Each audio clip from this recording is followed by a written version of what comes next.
அடே ஓன்னா மட்டும் உன்னை விட்டுருவோமா? Come on charge.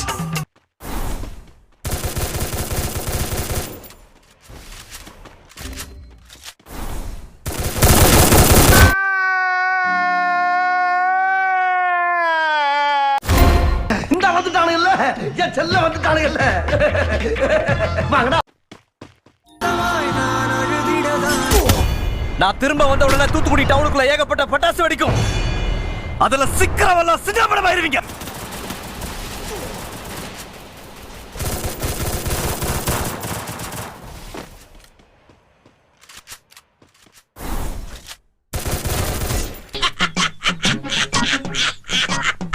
ஐயோ ஐயோ, என்ன தம்பி என்னாச்சு?